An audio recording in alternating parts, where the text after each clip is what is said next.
La France, comme première puissance agricole de l'Union européenne, perd chaque année 60 000 hectares de terres agricoles, ce qui est énorme.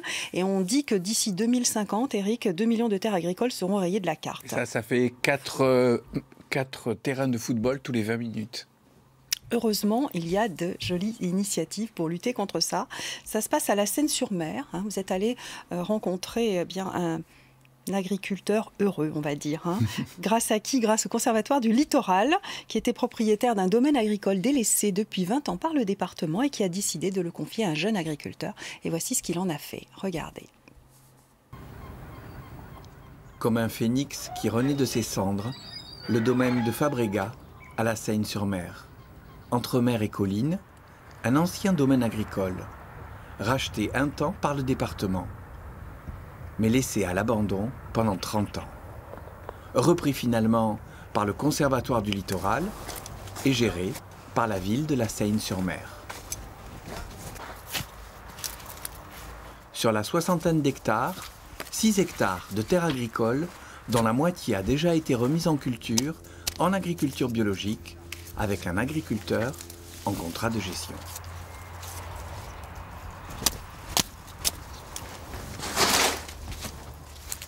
Dans le secteur, c'est pas évident de trouver de la terre, surtout quand on n'est pas fils de paysan comme moi.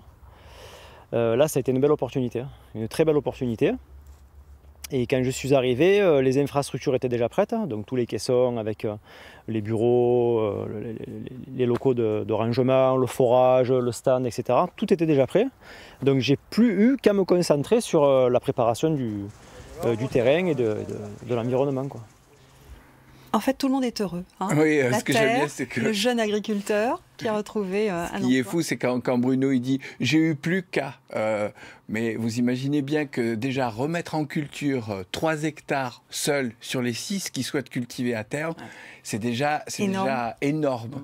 Donc c'est bien que le Conservatoire du Littoral et la ville de la Seine-sur-Mer lui aient déjà préparé les installations, si on peut dire. Alors on rappelle que le Conservatoire du Littoral, à la base, il a été créé en 1976, il a pour but d'acheter les terrains en littoral pour les protéger pour les générations futures, mais le but du jeu, c'est plutôt de faire à la base de la protection environnementale.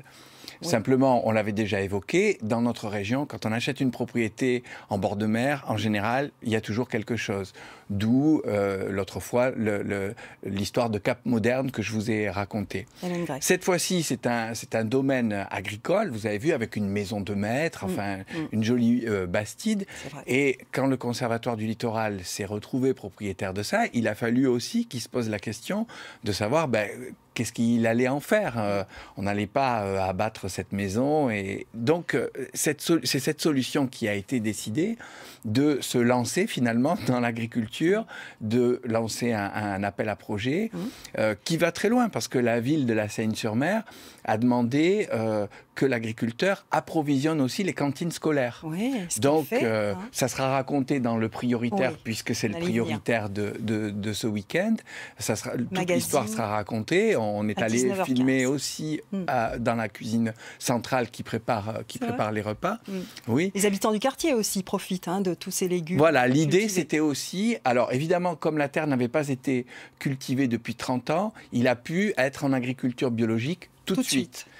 Puisque depuis 30 ans, il n'y a pas eu de pesticides. Donc à partir là, c'est un vrai bio. Ah oui, là, il est vrai de vrai, bio. Pur et dur. Et donc, il a pu tout de suite être labellisé, ouvrir au public, ce qui fait que dans ce quartier de Fabregat où il y a plus beaucoup de commerces, parce que la Seine-sur-Mer, comme d'autres villes, ont construit des grands centres commerciaux et les petits commerces de proximité ont disparu. C'est comme ça que les terres agricoles disparaissent. Et c'est aussi comme ça, oui, tout à fait. Donc là, cette fois-ci, il y a eu la possibilité d'avoir un projet cohérent qui est en plein développement. C'est vrai qu'après, il y a d'autres problèmes, c'est-à-dire que on est en zone périurbaine, les gens ont souvent tendance à confondre espace environnemental et jardin public. Ça veut dire qu'ils vont chercher leurs légumes. Ça veut dire qu'ils vont promener leurs chiens. Voilà. Mais ce qui est intéressant, oui. Oui, je voudrais, avant de se quitter, qu'on parle de l'agroforesterie. Oui, parce que ça fait partie de l'intérêt de la chose. Exactement. Si le Conservatoire du littoral n'a pas hésité à aller dans cette direction qui peut paraître un peu atypique, proposer à un agriculteur de cultiver un espace qui était à l'abandon, qui aurait pu revenir à l'environnement, c'est parce qu'il y a une cohérence en réalité dans ce qu'on appelle l'agroforesterie. Les arbres ont des interactions avec les cultures. Et en réalité, l'écosystème est global. Vous avez chacun nourrit l'autre. Exactement. Vous avez des bactéries qui s'installent parce qu'il y a des arbres et qu'il y a des racines, et ça permet des interactions et ça peut aller très loin. Souvent, dans l'agriculture, on a oublié ça. Par exemple, vous avez des vergers d'orangers qui sont en plein soleil, ils consomment beaucoup d'eau, alors qu'à l'origine, dans l'écosystème... pour faire de l'ombre. Non, c'est parce que en fait, l'oranger, c'est un arbre de sous-bois. Si vous allez en Italie, par exemple, les citronniers sont cultivés sous des treilles. Ou maintenant sous des kiwis. Et ce sont ces interactions qu'on essaye de retrouver dans l'agroforesterie de manière à profiter de cette synergie, et les végétaux se protégeant les uns les autres, évidemment, il n'y a pas besoin de traitement. Beaucoup. Rendez-vous pour en savoir davantage dans le magazine Prioritaire, TE2RE. Donc c'est samedi et dimanche. Demain samedi en Provence-Alpes, voilà. dimanche en Côte d'Azur. 19h15. Il est temps de parler de